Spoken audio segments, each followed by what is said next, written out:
नमस्कार दोस्तों, आप लोगों का स्वागत है अनिकेत गीता ब्लॉग्स के यूट्यूब चैनल में।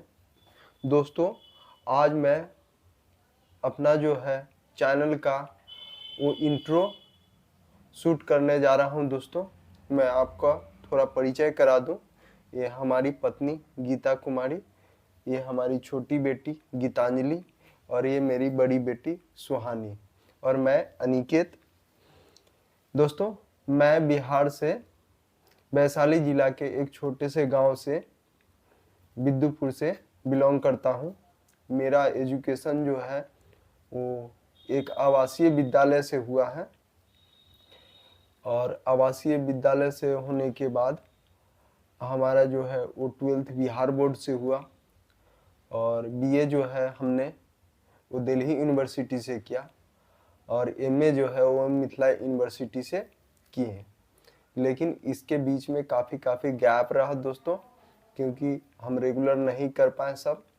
मेरा जन्म से ही मेरे परिवार का आर्थिक स्थिति बहुत ज़्यादा खराब था दोस्तों, लेकिन फॉर्चुनेटली हमारा जो है सौभाग्यवश आवासीय विद्यालय में हमारा सिलेक्शन हुआ था और इस वजह से जो है दोस्तों हमने जो है वो 10th तक के अच्छे शिक्षण ग्रहण कर पाए और बहुत सारे चीज़ को सीख पाए दोस्तों।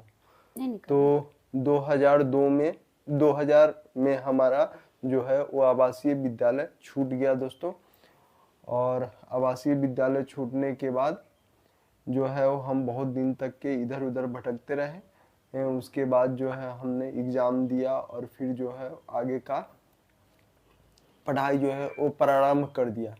और दोस्तों, कुछ समय बीतने के बाद 2004 में हमारी शादी होती है गीता से और हम लोगों की जो है आर्थिक स्थिति वो अच्छी नहीं रहती है, तो इस वजह से ये वहाँ पर ही जो है वो बहुत सारे जो है समस्या उत्पन्न हो जाता है।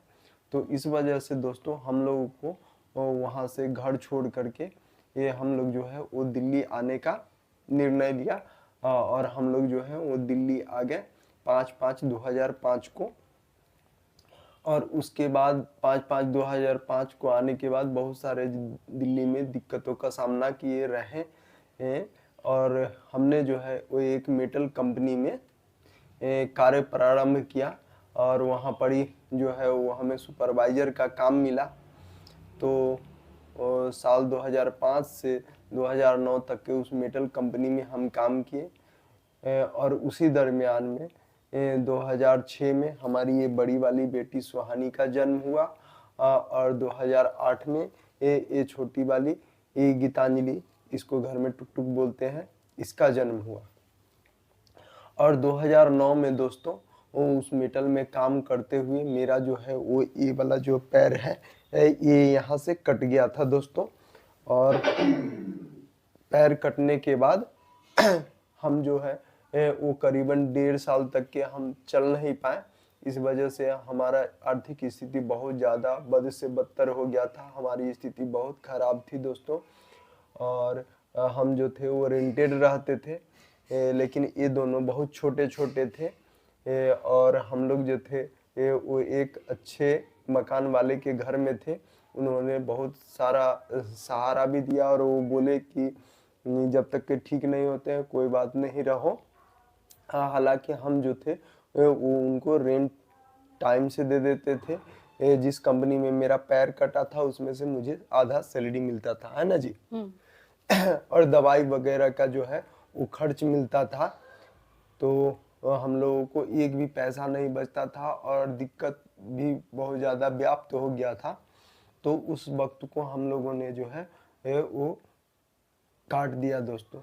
और उसके बाद जो है हमें कहीं भी काम वगैरह जो है वो नहीं मिल रहा था। इस वजह से घर के अंदर में कमी की वजह से बहुत सारा कलेश और अवसाद जो है वो हमें भर गया दोस्तों। और हम लोग जो है वो बहुत ज़्यादा सोचते थे और इस वजह से हमारा मन किया कि जब हम कहीं काम की तलाश करते हैं तो मुझे एक बीगे पल में हमें काम मिला। तो दोस्तों वो जो बीगे पल था एक सुपर मार्केट था उसके अंदर में सभी ग्रोसरी आइटम वगैरह का जो है वो सामान मिलता था। तो वहीं हमने करकटडुमा में एक शांति विहार नाम का जगह है, वहाँ पर ही बिग एप्पल का बहुत बड़ा शोरूम था और वहाँ पर ही हमने 2 साल तक के काम करा दोस्तों। 12 से लेकर के 14 के बीच में हमने सुपरमार्केट में काम करा दोस्तों। और वहाँ से फिर हमने जो है वहाँ से काम छोड़ने के बाद हम फिर मार्केट का काम करने लगे।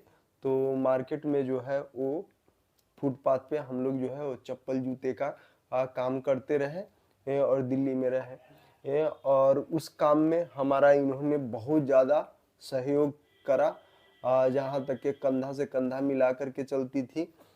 और हर तरह का जो कार्य है ये, क्योंकि चप्पल वगैरह जो है तोल मोल करना मुझे ज़्यादातर नहीं आता, जो भी आता था इन्हीं को आता था। तो तोल मोल ये ज़्यादातर अच्छी तरीके से करती थी और हम जो थे वो नहीं कर पाते थे। तो दोस्तों ये जो काम जो चलता रहा वो 2014 से लेकर के 2019, 20, 21 के लगभग तक के हमने करता रहा धीरे धीरे, जब तक के लॉकडाउन वगैरह जो था वो लगा था उस टाइम तक के। और लॉकडाउन टूटने के बाद में इनका बहुत ज़्यादा तबीयत खराब हो गया था और परिस्थिति बहुत ज़्यादा खराब हो गया था, पेनक्रियाज में इनके दिक्कत थे। तो करीबन 1.5 साल के करीब इनका पूरा इलाज चला है जीबी पंथ में, उसके बाद ये ठीक हुई है। और हम जो थे वो माल को बाजार में ले जाने के लिए ई रिक्शा खरीदे थे, नई ई रिक्शा। तो उससे हम माल केवल लेकर के जाते थे बाजार में और बेचते थे, गाड़ी चलाने के उद्देश्य से नहीं लिए थे दोस्तों। और गाड़ी से जो इन लोगों को 5 किलोमीटर दूर इन लोगों का स्कूल है, तो हमारे पास एक ही स्कूटी भी है, तो उससे इन लोगों को पहले छोड़ते थे लेकिन उसमें तेल का खपत होता है, इस वजह से हमारे पास ई रिक्शा का साधन था, उस पे इन लोगों को बैठाते थे और लेकर के जाते थे वहाँ। तो रास्ते में एक दो कभी कभी सवारी वगैरह जो था वो मिल जाता था, तो हम लेकर के चले जाते थे। और रास्ते में धीरे धीरे इस तरह से बनता गया और लॉकडाउन के बाद हम खुद ब खुद, पता नहीं चला, हम ड्राइवर ही बन गए और पूरा गाड़ी वगैरह जो है वो चलाते रहे बढ़िया से और उसी से जीवन यापन होता रहा। और अभी जो गाड़ी का स्थिति बहुत ज़्यादा जर्जर हो गया था, बहुत बारी बनवाया, टूट जाता था गाड़ी ये और अच्छे तरीके से चला नहीं पाते थे, हमारे शारीरिक में भी बहुत ज़्यादा दिक्कत होने लगा था। तो दोस्तों हमने गाड़ी को बेच दिए और उसके बाद जो है दोस्तों हम जो है 1 साल से यूट्यूब के ऊपर काम कर रहे हैं हम दोनों। हमारे 2 चैनल हैं, एक इनके नाम से है, एक मेरे नाम से है जो चैनल अनिकेत गीता ब्लॉग के नाम से।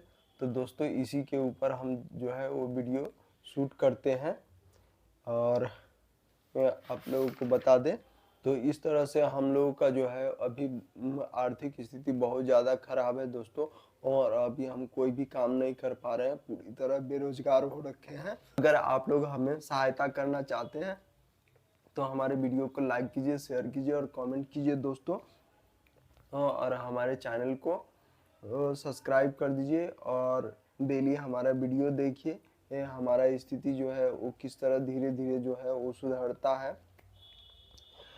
इस सब को आप हर रोज़ देख पाएंगे, हर रोज़ अपडेट आप लोगों को मिल पाएगा और इसको हालात को सुधरते हुए देख करके आप लोग भी अच्छा महसूस करेंगे और आप लोगों की असीम खुशी होगी और हम लोगों का भी जीवन में है सुधार आएगा। तो बस यही मेरा आज का ये चैनल का इंट्रो था दोस्तों। तो इसी के साथ ही धन्यवाद आपको इस ब्लॉग को देखने के लिए। जय हिंद, जय भारत दोस्तों। बाय बाय, बाय बाय दोस्तों, बाय बाय बाय।